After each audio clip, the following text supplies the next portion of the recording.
Hello everyone, I hope everyone is doing great and we are again here with your MCQ series of science with again next 20 questions. And so without wasting time, let's start with your series, your MCQs. I hope सबने अपने पास registers रख लिए हैं and please comment in the box your answers so that we can know कि कितना है and with the just keep on going with the questions और जहाँ पे भी pause करना है you know the trick, pause it, write your answer and then just play it again and let's see what is the correct answer and please give yourself the score कि आपने हर एक set में कितना score किया है और कितना improve हो रहा है right so let's start with it first question. If the mass of the body is doubled and its velocity becomes half, then the linear momentum of the body will be A. It becomes double, B. It remains the same, C. It becomes half, or D. It becomes 4 times.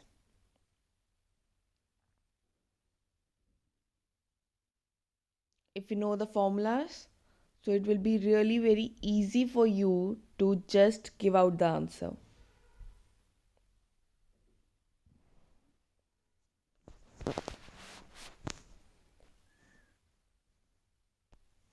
So what it is saying, अगर जो mass है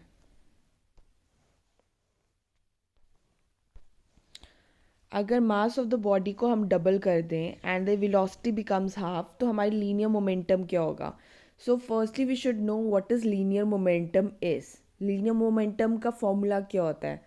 everyone should know linear momentum का formula होता है product of mass into velocity. अगर सबको ये clear है देन आई डोंट थिंक किसी को प्रॉब्लम होगा. So let it be. तो क्या आ गया, मास क्या है, मास को डबल कर दिया है एंड वेलोसिटी क्या हो गई है, हाफ हो गई है. So if we go for this, so यहाँ से क्या पता चलता है, मास एंड वेलोसिटी जो है that will be equal to that of the linear momentum. Okay, तो क्या होगा कि जो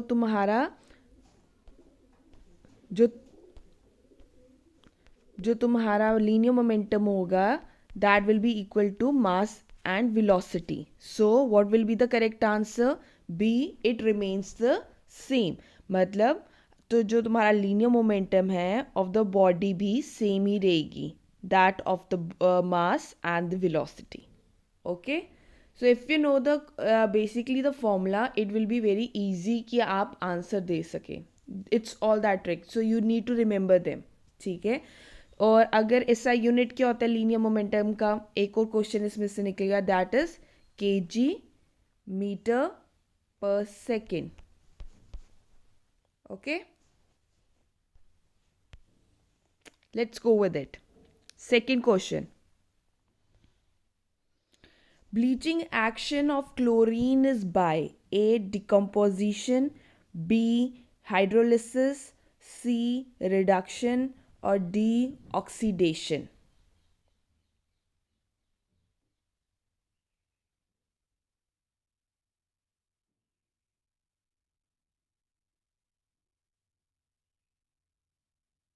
जो ब्लीचिंग एक्शन होता है क्लोरीन का, है ना, वो किससे होता है. It is by decomposition, hydrolysis, reduction और ऑक्सीडेशन.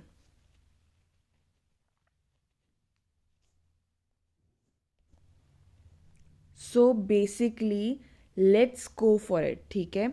अब हम जब क्लोरीन की बात करते हैं कि उसमें उसका ब्लीचिंग एक्शन होता है, it is one of the property, right, we are talking about that. So what is your correct answer, D oxidation. क्या करेक्ट आंसर है, डी ऑक्सीडेशन. अब कैसे, लेट्स गो फॉर इट. जो क्लोरीन होता है, ठीक है, अब इसको ना मॉइस्चर रिक्वायर्ड है, ठीक है, कि वो ब्लीचिंग एक्शन शो कर सके. तो क्लोरीन जब रिएक्ट करेगा पानी के साथ, ठीक है, ये क्या बनाता है, ये बनाता है हाइड्रोक्लोरिक एसिड और दूसरी चीज़ बनाएगा दैट इज हाइड्रोक्लोरस एसिड. ठीक है, समझ गए. अब जो ये हाइड्रोक्लोरस एसिड होता है ना, ये बहुत ज़्यादा अनस्टेबल होता है। क्या होता है? अनस्टेबल होता है। और ये क्या करता है? ये सेपरेट हो जाता है ये नेसेंट ऑक्सीजन से, ठीक है। और ये जो नेसेंट ऑक्सीजन है, बेसिकली ये जो ऑक्सीजन है, ये रिस्पॉन्सिबल होता है for the bleaching property of chlorine. ये रिस्पॉन्सिबल है ब्लीचिंग प्रॉपर्टी ऑफ क्लोरीन से। तो यही कॉज करता है, इसलिए ऑक्सीडिएशन प्रोसेस के थ्रू टेक प्लेस करता है। अब ऑक्सीडिएशन क्या होता है? जहाँ पे इन्वॉल्व होता है कि ट्रांसफर ऑफ इलेक्ट्रॉन होता है, ठीक है, या ऑक्सीजन टेक प्लेस करे, या जहाँ पे इलेक्ट्रॉन ट्रांसफर होता है या ऑक्सीजन लूज होता है। So that is called as oxidation. यहाँ पे भी वही हो रहा है। So this is what it is, that is oxidation is the correct answer. Okay, let's move on to the third question. Atmospheric ozone layer which protect us from UVB, that is ultraviolet violet B and C, is getting depleted most by the addition of A. Chlorofluorocarbons, B. Carbon monoxide, C. Carbon dioxide, or D. Sulfur dioxide. Please write your answers.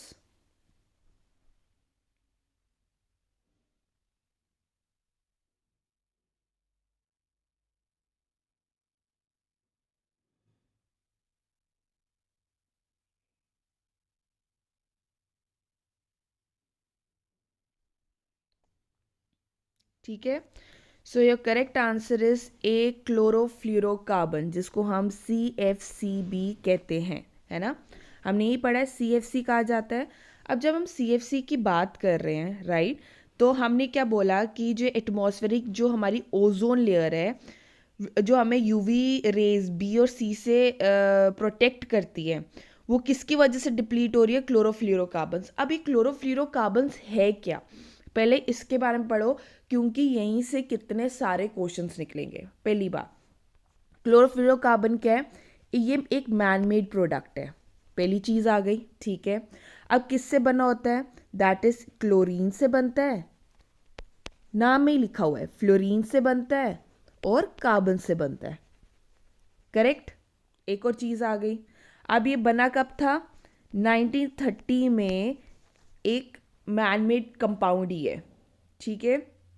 अब ये किस purpose के लिए बना था?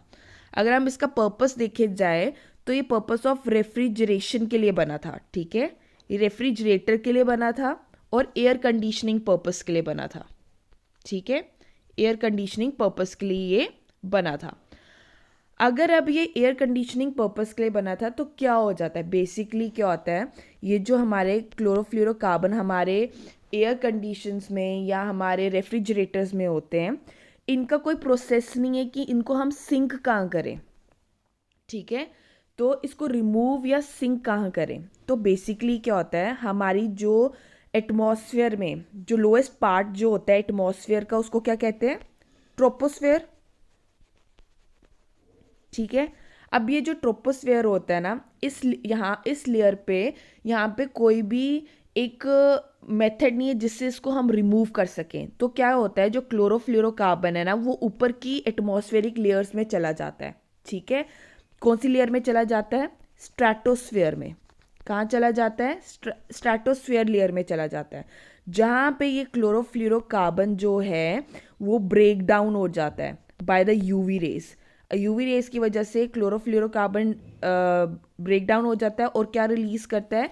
Chlorine, जो basically deplete करता है हमारी ओजोन लेयर को, ठीक है। समझ आया? बिल्कुल सिंपल है कि क्या हो रहा है कि क्लोरोफ्लोरोकार्बन को हमारे यहाँ पे ट्रोपोस्फियर लेयर है, तो यहाँ पे बेसिकली कोई मेथड ही नहीं है कि वो हम उसको रिमूव कर सकें। तो क्या होता है, वो ऊपर की लेयर स्ट्रेटोस्फियर में चला जाता है। अब जब स्ट्रेटोस्फियर में जाता है तो क्लोरोफ्लोरोकार्बन ब्रेक डाउन हो जाता है। क्या होता है? ब्रेक डाउन होता है और क्या होता है? क्लोरीन रिलीज होता है, जिसकी वजह से वो ओजोन लेयर डिप्लीट हो जाती है, खत्म हो रही है, ठीक है। सो ये करेक्ट आंसर इज क्लोरोफ्लोरोकार्बन। कब बना था?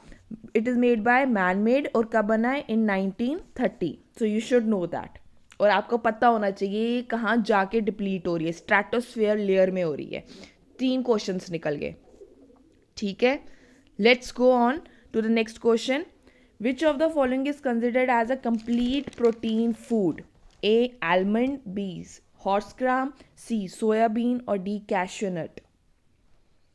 किसको कंप्लीट प्रोटीन फूड कहा जाता है? So your correct answer is C soybean. C soybean. Okay, अब एक पहले उससे जानने से पहले लेट्स गो फॉर हमने इसको कंप्लीट प्रोटीन फूड क्यों कहा है. ठीक है, अब कंप्लीट प्रोटीन फूड क्या होता है? कंप्लीट प्रोटीन फूड वो है जिसमें बिकॉज जो मीट करे सारे ऑल 9 एसेंशियल एमिनो एसिड्स को, जिसमें सारे एसेंशियल एमिनो एसिड्स जो होते हैं वो प्रेजेंट हों, तो उसको कंप्लीट प्रोटीन फूड कहा जाता है. और वो किस में होता है? सी सोयाबीन में. ठीक है, ये हमारी नॉर्मल ग्रोथ और डेवलपमेंट ऑफ इन्फेंट्स और चिल्ड्रन के लिए बड़े ज़्यादा इम्पॉर्टेंट है. ठीक है, इवन ये हार्ट डिजीज़ को भी डिक्रीज करता है. सो क्यों कंप्लीट प्रोटीन फूड क्या कहा जाता है? कंप्लीट प्रोटीन हुआ जिसमें 9 एसेंशियल एमिनो एसिड्स प्रेजेंट हो जो उसकी रिक्वायरमेंट को मीट कर सके. ठीक है, so C is your correct answer. Okay, let's move on to the fifth question. Dengue fever is caused by the bite of which mosquito? A aedes, B culex, C anopheles mosquito और D none of the above. Dengue fever किस mosquito की bite की वजह से होता है?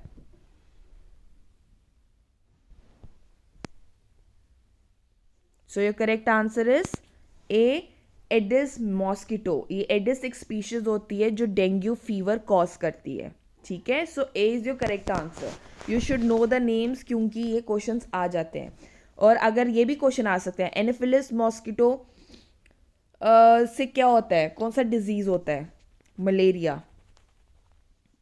ठीक है, क्यूलिक्स अनकॉमन है पर अगर आ गया तो इससे क्या होता है? वेस्ट नाइल फीवर होता है. क्या होता है? West Nile fever. ठीक है, या इंसेफेलाइटिस होता है. ठीक है, तो यू शुड नो ये क्या कॉज करते हैं. एक ही क्वेश्चन से आपके 2 या 3 क्वेश्चंस निकल जाते हैं एंड यू गेट रिवाइज, तो आपको ईजी हो जाएगा. So what is the correct answer? A aedes. Aedes mosquito की वजह से basically dengue fever take place करता है. Okay, let's move on to the sixth question. Hemophilia is an example of hereditary disease, B degenerative disease, C deficiency disease or D none of the above.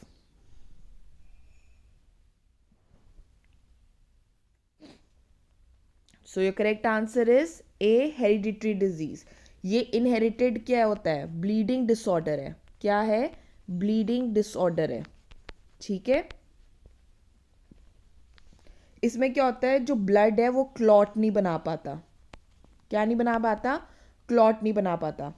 तो hereditary disease जो basically inherit होती है, ठीक है, उसको hereditary disease कहते हैं. Deficiency हो गया, किसी की कमी की वजह से हो गया. डीजनरेटिव क्या होता है? कि कंटिन्यूस प्रोसेस ऑफ जो सेल्स डीजनरेट होते रहते हैं, खत्म होते रहेंगे. ठीक है, और ये ऑर्गन्स और टिश्यूज को इफेक्ट करते हैं, तो उसकी वजह से नहीं होता. बेसिकली ये इनहेरिटेड है जो हीमोफीलिया है. और ये ब्लीडिंग डिसऑर्डर है, फैक्टर 8 बोला जाता है. एंड दूसरा क्या है? कि ये क्लॉट नहीं बनने देता. So A is your correct answer, that is hereditary disease. ठीक है, let's move on to the seventh question. Which of these is a renewable source of energy? A solar energy, B hydro energy, C wind energy और D all of the above.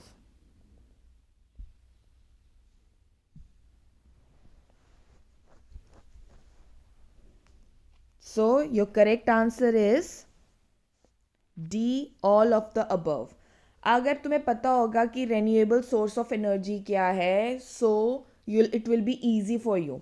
Renewable क्या होता है? जो कभी भी खत्म नहीं हो सकती, which will never run out. ठीक है, विच विल नेवर, कोई जो वो सोर्स जो कभी खत्म नहीं होगा. ठीक है, ये अपने आप को रिप्लेनिश करता रहेगा, मतलब ये सेल्फ रिप्लेनिश होता है, मतलब ये अपने आप को फिर फिल करता रहेगा, ठीक है। So solar energy, hydro energy, wind energy, और कौन सी होती हैं, ओशन एनर्जी, ठीक है, जियोथर्मल एनर्जी हो गया, बायो एनर्जी हो गया, हाइड्रो पावर एनर्जी हो गया, ये सारे जो हैं रिन्यूएबल सोर्स हैं जो रिप्लेनिश सेल्फ रिप्लेनिश हो सकते हैं और कभी ख़त्म नहीं होंगे, ठीक है। एंड सेम गोस और क्या क्वेश्चन आ सकता है, नॉन रिन्यूएबल सोर्सेज क्या होते हैं। नॉन रिन्यूएबल हो गया जो विद टाइम रन आउट हो जाएंगे, जो ख़त्म हो जाएंगे, ठीक है, और हम उसको दोबारा फिल नहीं कर सकते हैं। तो उसमें आता है फॉसिल फ्यूल आता है, कोल आता है, पेट्रोलियम आता है, ठीक है, योर नेचुरल गैस। सो ये तुम्हें पता होना चाहिए डिफ्रेंशिएट करने के लिए। देखो एक ही क्वेश्चन में we have told you about the renewable as well as non renewable, so you got the two questions as well, ठीक है। Let's move on. So seventh का आंसर क्या था, D. Everyone have, I hope सबने mark कर लिया है। Let's go on to the eighth question. The purest form of iron is A cast iron, B steel, C pig iron और D wrought iron.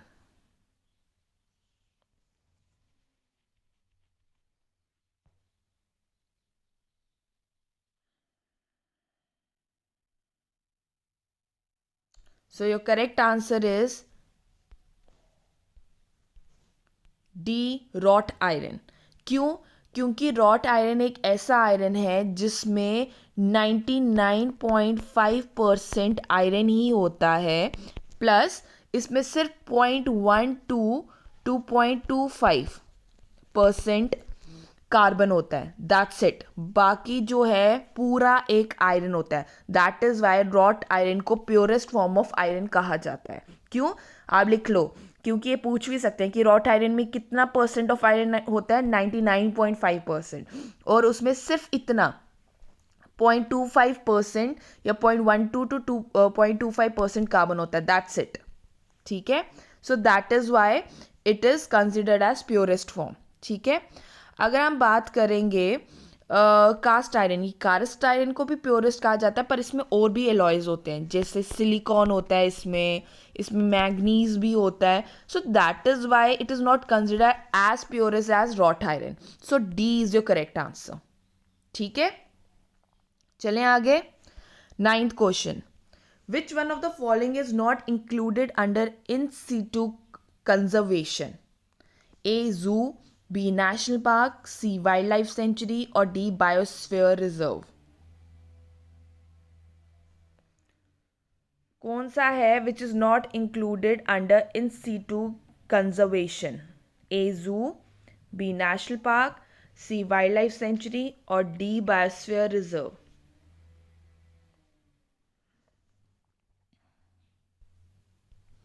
Your correct answer is ए जू।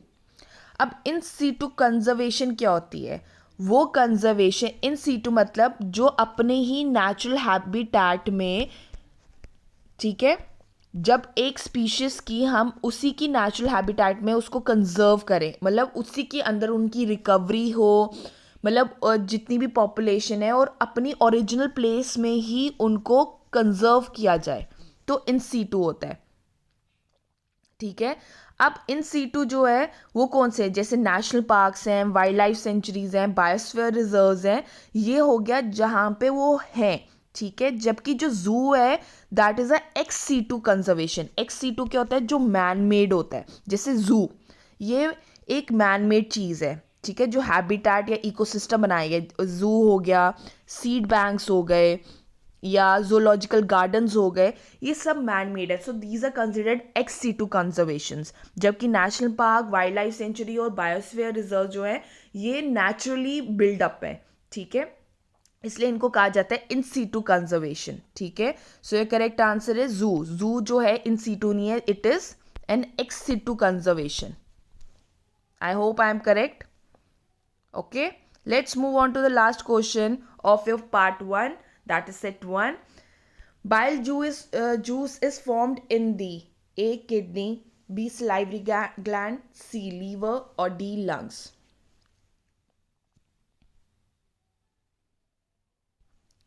So your correct answer is C liver. कहाँ बनता है? Liver में बनता है, ठीक है। अब ये बनता लीवर में है, रिलीज्ड होता है, बनता लीवर में है और लीवर ही इसको रिलीज करता है, ठीक है। और ये स्टोर कहाँ होता है, पूछा जा सकता है कि जो तुम्हारा बाइल जूस है कहाँ स्टोर होता है, गॉल ब्लैडर में, ठीक है, समझ गए। अब बाइल जूस क्या करता है, ये हेल्प करता है डाइजेशन में, क्या किस में हेल्प करता है, डाइजेशन में, ठीक है। और इवन फैट्स को फैटी एसिड्स में ब्रेक डाउन करता है, कि सिंपलर फॉर्म में ब्रेक डाउन करता है कि ईजिली डाइजेस्ट हो सके, ठीक है। तो ये है बाइल जूस का काम। So C is the correct answer, it is made in the liver और ये स्टोर होता है गॉल ब्लैडर में। Okay, I hope I am correct. So let's move on to the set of next set of again 10 questions. अभी तक I hope सबको clear है. Okay. So let's move on. What are the characteristics of fuse wire? A. High resistance and high melting point. B. Low resistance and high melting point. C. High resistance and low melting point. And D. Low resistance and low melting point. What is the correct answer?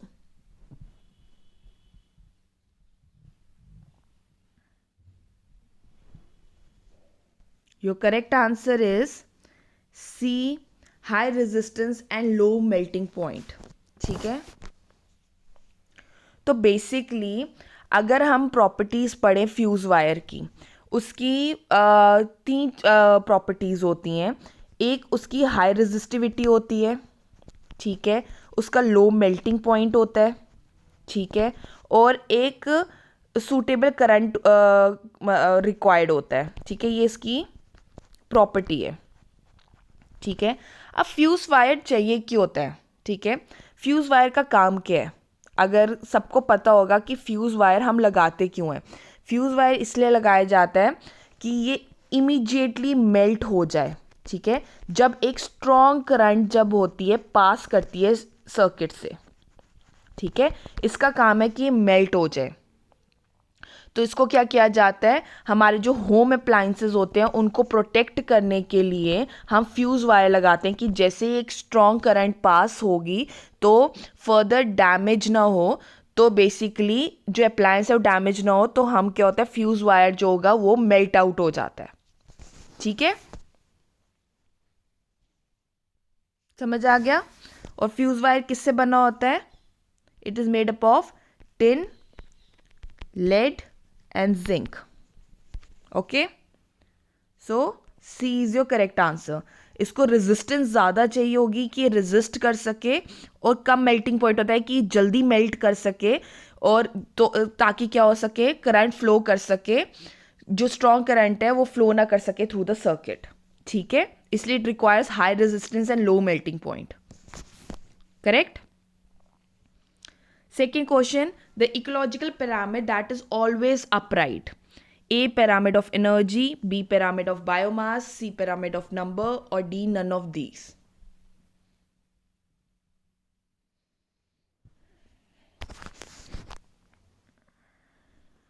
So, your correct answer is A. Pyramid of energy. Pyramid of energy अगर आप देखोगे कि हर एक step पे loss of energy take place करता है, ठीक है, इट इज़ ऑलवेज अपराइट। अब इसको हम जो एनर्जी लॉस होगी वो इन्वर्टेड नहीं हो सकती है, it has to go from the producer to the secondary primary consumers, ठीक है, एंड देन टर्शरी कंज्यूमर्स। तो बेसिकली हर एक स्टेप पे loss of energy take place करता है, it can not be reversed, ठीक है, so that is why it is called as an upright. So ecological pyramid that is always upright is pyramid of energy. A is your correct answer. C. Now third question. Which of the following is referred to as vitamin H? A. Keratin, B. Niacin, C. Biotin, or D. Riboflavin?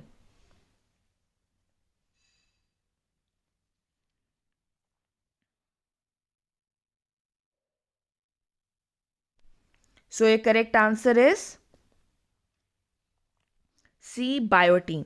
Biotin जो है ये तुम्हारा vitamin B7 है, इसको vitamin H भी कहते हैं। क्यों? क्योंकि it is known for the hair and skin के लिए माना जाता है. So that is why, because of H for hair होता है, तो इसलिए विटामिन H भी कहा जाता है, because it is very important for your hair as well, जो बायोटीन होता है. ठीक है, so that is why it is also called as vitamin H. और अनदर बायोटीन कौन सा विटामिन है? इट इज vitamin B7, water soluble vitamin होता है. ठीक है. Fourth question, which of the following is a viral disease? A cholera, B tetanus, C typhoid or D chicken pox?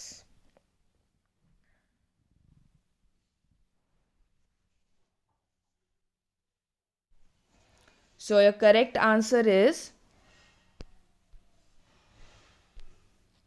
D chicken pox. ठीक है. कॉलरा, टेटनस और typhoid ये सारे bacterial disease हैं. क्या है? सारे बैक्टीरियल डिजीज़ है. जबकि जो चिकन पॉक्स है that is a viral disease. और किसकी वजह से होता है? पूछ सकते हैं. वेरिसेला जूस्टर वायरस की वजह से होता है. कौन से वायरस की वजह से? वेरिसेला जूस्टर वायरस की वजह से. बाकी जो कॉलरा, टेटनस और टाइफॉइड हैं वो बैक्टीरियल डिजीज़ है. ठीक है. आई hope I M clear. Okay, let's move on to the fifth question. The Protection of Human Rights Act in India was enacted in the year 1993, 1994, 95 और 96. किस ईयर में human rights की protection act take place किया था India में?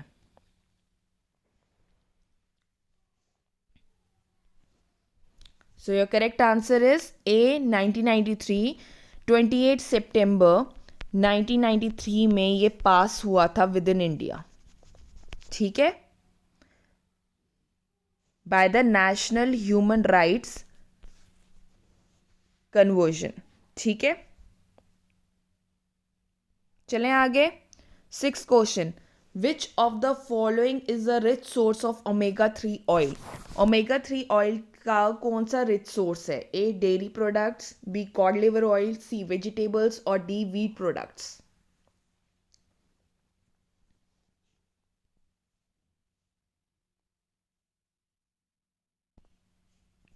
सो your correct answer is B cod liver oil. ठीक है. जो भी तुम्हारे फिश या सी फूड होते हैं, ठीक है, they are rich in omega 3 oil. It is very good for your skin, hair, textures. ठीक है. So you should take it in a plenty of amounts, that is fish and seafood, that is cod liver oil. ठीक है. It is a rich source of omega 3 oil. So B is your correct answer. चले आगे. The purpose of rheostat is A. Increase the magnitude of current only. B. Decrease the magnitude of current only. C. Increase or decrease the magnitude of current. Or D. None of these.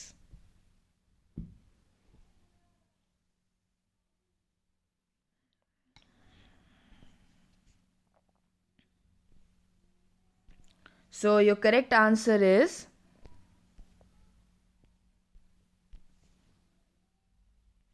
C. Increase or decrease the magnitude of current.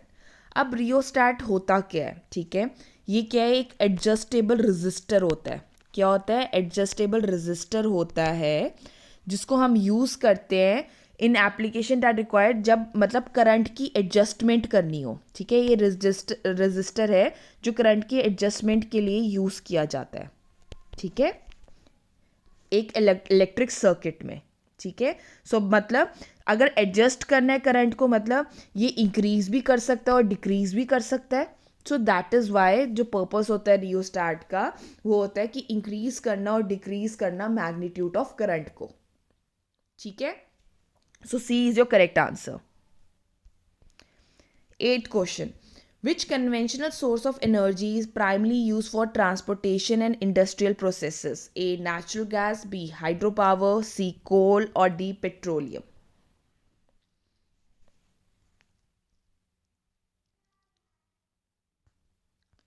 So your correct answer is D. Petroleum use किया जाता है हमारे transportation और industrial processes के लिए.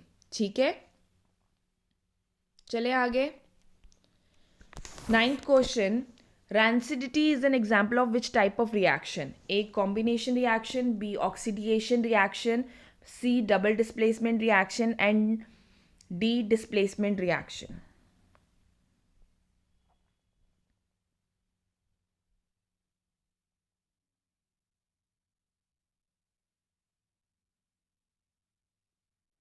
ठीक है, so B is your correct answer, that is oxidation reaction.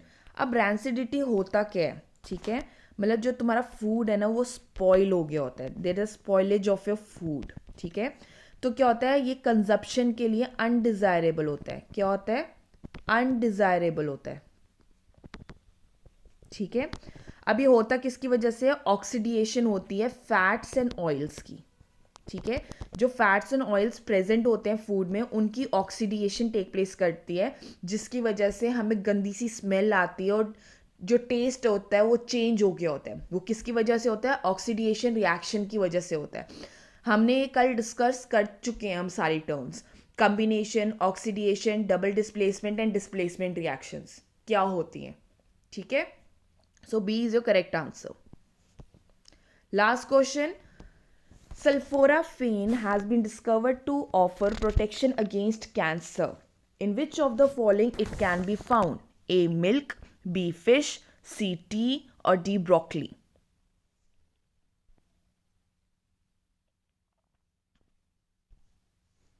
Your correct answer is D. Broccoli. अगर एक और क्वेश्चन आ सकता है कि एक सब्सटेंस डिस्कवर हुआ है जो प्रोटेक्ट करता है against cancer, so you should no वो है क्या. सल्फोराफेन है, बेसिकली इसमें सल्फर कंपाउंड होता है. ठीक है, तो ये भी पूछा जा सकता है कि कौन सा कंपाउंड है या कौन सा सब्सटेंस है जो बेसिकली मतलब प्रोटेक्शन प्रोवाइड करता है against cancer, that is sulforaphane. तो सल्फोराफेन किस में सबसे ज़्यादा माना जाता है, हाई कंटेंट ब्रोकली में होता है, और उन वेजिटेबल्स लाइक कॉलीफ्लावर में भी होता है, कैबेज में होता है. ठीक है, so these are 2 to 3 things जिसमें सल्फोराफेन होता है, and it has been considered that ये कैंसर के अगेंस्ट प्रोटेक्शन प्रोवाइड करेगा. So D is the correct answer, that is broccoli. Okay, I hope I am clear. So, students, we are basically finished with again next 20 questions. I hope सबने अपने आप को score दिया है. Everyone is commenting in the box their answers. सबका अच्छा ही हुआ होगा. So, I hope अगर कोई डाउट है, कोई प्रॉब्लम है, we can discuss in the next lecture as well. No issues. So I hope everyone is doing good. और please keep on revising your science कि आप इन क्वेश्चंस को अटेम्प्ट कर सके, right. So have a nice day, take care of sales, and will meet tomorrow for your next lecture. Thank you.